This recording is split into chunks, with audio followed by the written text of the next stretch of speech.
అందరికీ నమస్కారం అండి.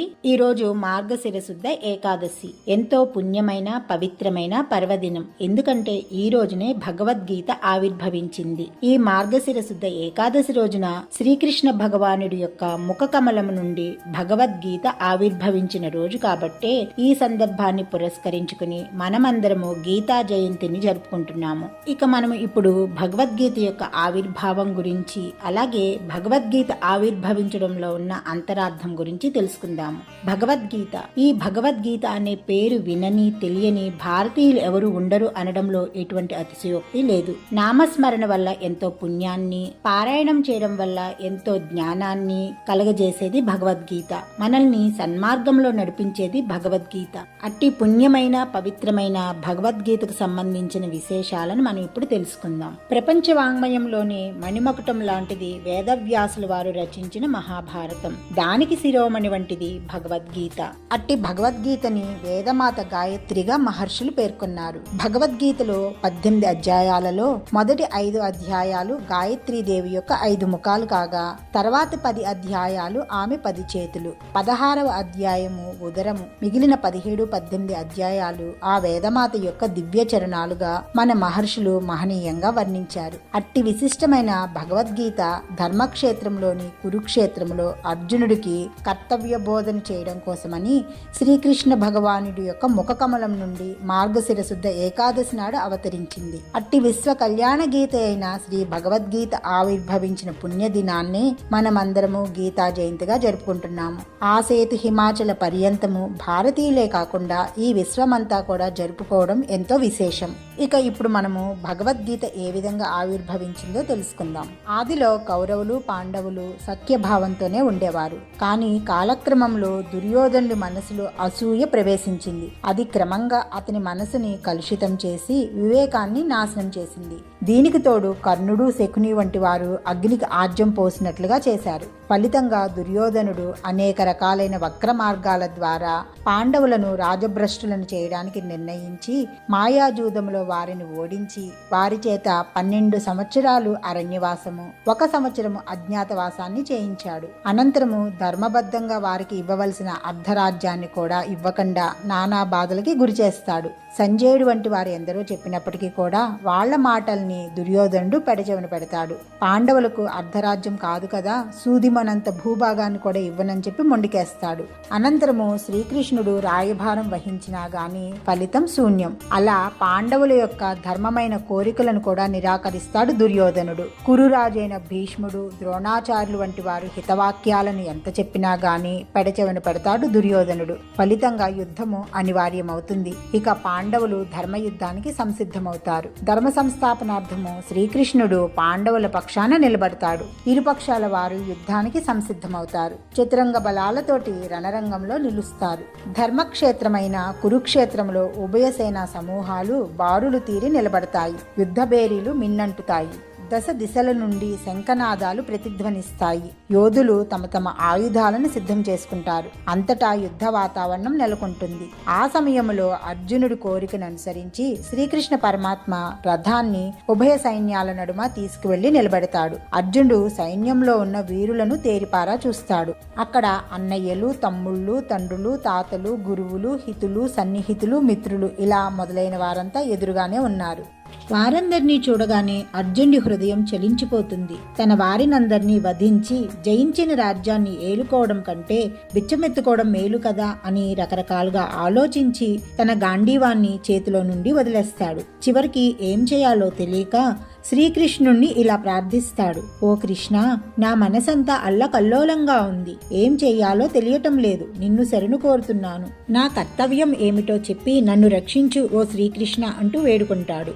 ఆ మరుక్షణమే శ్రీకృష్ణ పరమాత్మ అర్జునుడికి గీతోపదేశాన్ని చేసి అతని అంతరంగంలో నెలకొని ఉన్న అహంకారాన్ని, మోహాన్ని, అధైర్యాన్ని, విషాదాన్ని తొలగించి యుద్ధానికి సంసిద్ధం చేస్తాడు. ఈ విధంగా భగవద్గీత శ్రీకృష్ణ పరమాత్మ యొక్క ముఖ కమలం నుండి ఆవిర్భవించింది. అది సమస్త మానవాళికి కూడా మహాప్రసాదమై మోక్షాన్ని అనుగ్రహించే దివ్య జ్ఞాన జ్యోతిగా మార్గనిర్దేశం చేసింది.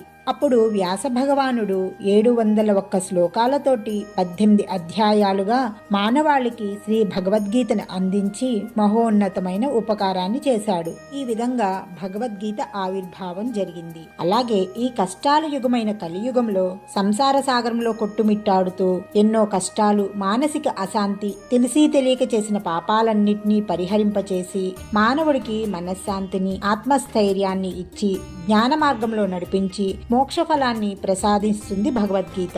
అట్టి మహత్తరమైన భగవద్గీత సంపూర్ణ పారాయణం పునర్జన్మ రాహిత్యాన్ని, మోక్షాన్ని ప్రసాదిస్తుంది. కురుక్షేత్ర సంగ్రామంలో బాధపడుతున్న అర్జునుడికి శ్రీకృష్ణ భగవానుడు ఏ విధంగా ఉపదేశం చేశాడో, హితబోధ చేశాడో ఇప్పుడు మనం తెలుసుకునే ప్రయత్నం చేద్దాం. ముందుగా మనము భగవద్గీత మాతను ప్రార్థిద్దాము.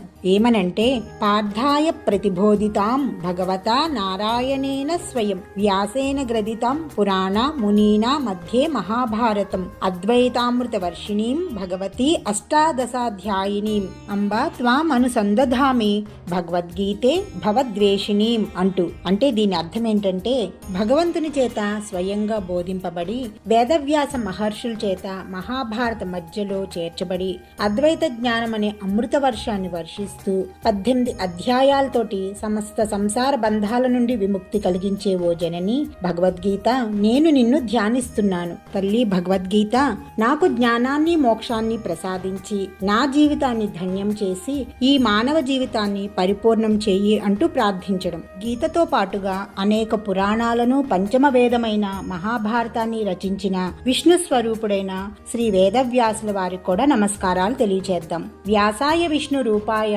వ్యాస రూపాయ విష్ణవే నమో వై బ్రహ్మ నిధియే వాసిష్ఠాయ నమో నమః అంటూ ఇక భగవద్గీత యొక్క విశేషాలను తెలుసుకుందాం. సర్వశాస్త్రమయీ గీత అని మహాభారతంలోని భీష్మ పర్వంలో చెప్పడాన్ని బట్టి వేదాలు, శాస్త్రాలు కంటే సాక్షాత్తు శ్రీ మహావిష్ణువు అవతారమైన శ్రీకృష్ణ భగవానుడి ద్వారా వెలువడింది కాబట్టి భగవద్గీత ఎంతో పరమ పవిత్రమైనది. గీత నేపథ్యము కురుక్షేత్ర యుద్ధం. యుద్ధంలో శత్రు నిర్మూలన చేసే ధర్మాన్ని నిలబెట్టవలసిన మహావీరుడైన అర్జునుడు నిరాశ చెందకుండా కర్తవ్యానుబోధించాడు శ్రీకృష్ణ భగవానుడు. ఏమని అంటే, పార్థ, పిరికివానిలా మాట్లాడడం నీకు తగదు. ధైర్యాన్ని విడిచిపెట్టకు. గుండె నిబ్బరం చేసుకుని యుద్ధానికి సిద్ధపడు. మృత్యువు శరీరానికే గాని ఆత్మకి కాదు.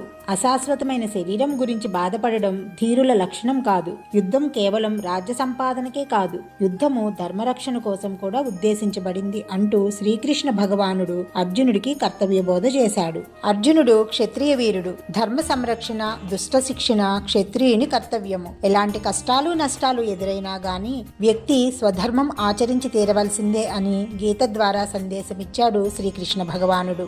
కర్మణ్యేవాధికారస్తే మా ఫలేషు కదాచన మా కర్మఫల హేతుర్భూ మాతే సంగోస్వ కర్మణి. అంటే కర్మ చేయడంలోనే అధికారం ఉంటుంది గాని ఫలితం ఆశించడంలో కాదు. ఈ విధంగా శ్రీకృష్ణ భగవానుడు గీత ద్వారా సందేశం ఇచ్చాడు. నిర్భయం, అంతఃకరణము, మృదు భాషణము, శాంతి, క్షమ, స్థిరత్వము, ఇంద్రియ నిగ్రహము, దానము, త్యాగబుద్ధి, సహనము, శాంత స్వభావము అనేవి ఉత్తమ గుణాలు. మనసు చాంచల్యం వీడి సుఖాల స్పృహ వదిలి అనురాగము, భయము, క్రోధము లేనివాడే స్థితప్రజ్ఞుడు. మనసులోని కోరికలను వదిలిపెట్టి సహజ స్థితిలో ఆత్మానందాన్ని అనుభవించేవాడే స్థితప్రజ్ఞుడు. సుఖాలు వచ్చినప్పుడు పొంగిపోవడం, కష్టాలు వచ్చినప్పుడు కుంగిపోవడం కన్నా దేని పట్ల అనురాగము, మమకారము పెంచుకోని వారే స్థితప్రజ్ఞులు. చుక్కాని లేని పడవను గాలి అటు ఇటు ఊపేసినట్లుగా ఇంద్రియాలకు లోబడిన మనసుని బుద్ధి హరింపచేస్తుంది. ఇంద్రియ నిగ్రహం పాటించే వారి బుద్ధి స్థిరంగా ఉంటుంది. స్థిరమైన బుద్ధి కలిగిన వారు ప్రాపంచిక విషయాలను అనుభవిస్తున్నా గాని వారు శాంతిని పొందుతారు. ఇంకా మానవుడు విషయలోలుడు. కోరికలు తీరకపోతే క్రోధం, దీనివల్ల ఆవేశం కలుగుతుంది. తనని తాను మర్చిపోతాడు. యుక్తాయుక్త వివేకం నశిస్తుంది. రాగద్వేషాలను విడిచిపెట్టిన వాడు మాత్రమే నిర్మలమైన మనసును కలిగి ఉండి అన్ని దుఃఖాలకు అతీతంగా ఉంటాడు. అనురాగము, భయము, క్రోధము విడిచిపెట్టి జ్ఞానం అనే తపస్సుతోటి పవిత్రమైన వారు మాత్రమే నన్ను చేరుకుంటారు అని పలు విధాలుగా శ్రీకృష్ణ భగవానుడు అర్జునుడికి హితబోధ చేస్తాడు. సమం దుఃఖం సుఖం ధీరం సోమృతత్వాయ కల్పతే అంటూ సుఖదుఖాల పట్ల సమంగా ఉండేవాడే అమృత తుల్యాన్ని సాధించగలడు. చిరిగిన పాత వస్త్రాన్ని విడిచి కొత్త వస్త్రాన్ని ధరించినట్లుగా జీర్ణించిన శరీరం శరీరాన్ని వదిలి ఆత్మ కొత్త శరీరాన్ని ధరిస్తుంది. ఇంకా అర్జునుడికి పలు విధాలా తెలియజేస్తాడు. కామక్రోధ లోభాలు నరకానికి ద్వారాలు, అవి వినాశనానికి దారితీస్తాయి. ప్రయత్నపూర్వకంగా మనం వాటికి దూరంగా ఉండాలి, అప్పుడే మోక్షసిద్ధి కలుగుతుంది. విషయాలను నిగ్రహించుకోలేని వారికి నిర్మలమైన బుద్ధి ఉండదు, జీవిత లక్ష్యము ఉండదు. అటువంటి వారికి మనశ్శాంతి కూడా ఉండదు అంటూ శ్రీకృష్ణ పరమాత్మ అర్జునుడికి హితబోధ చేస్తాడు.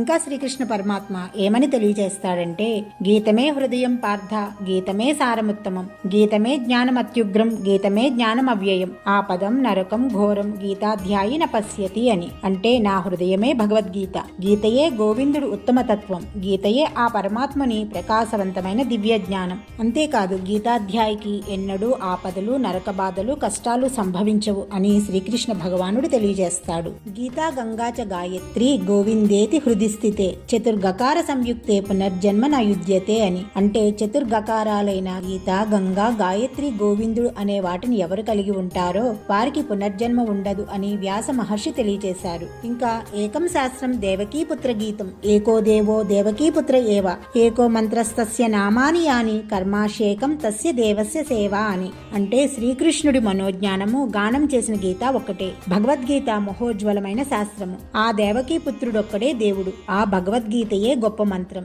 అలాగే గీతాకర్త అయిన శ్రీకృష్ణ చరణ సేవయే మోక్షదాయకము. అలాగే భగవద్గీత అంటే కేవలం అక్షరాల గ్రంథం కాదు, అది ఆధ్యాత్మిక సుగంధం. అది ఒక విజ్ఞాన జ్యోతి, మోక్షరీతి, విశ్వ మానవ కళ్యాణ గీతి. ఇంకా మనకి భగవద్గీత ఏమని ప్రబోధిస్తోందంటే, ఒక మనిషి ఏమి చెయ్యాలో ఏమి చెయ్యకూడదో తాత్విక దృష్టితో ప్రబోధించే మహత్తర గ్రంథరాజము భగవద్గీత. ప్రతి ఒక్కరూ తప్పనిసరిగా చదవాల్సిన గ్రంథము భగవద్గీత.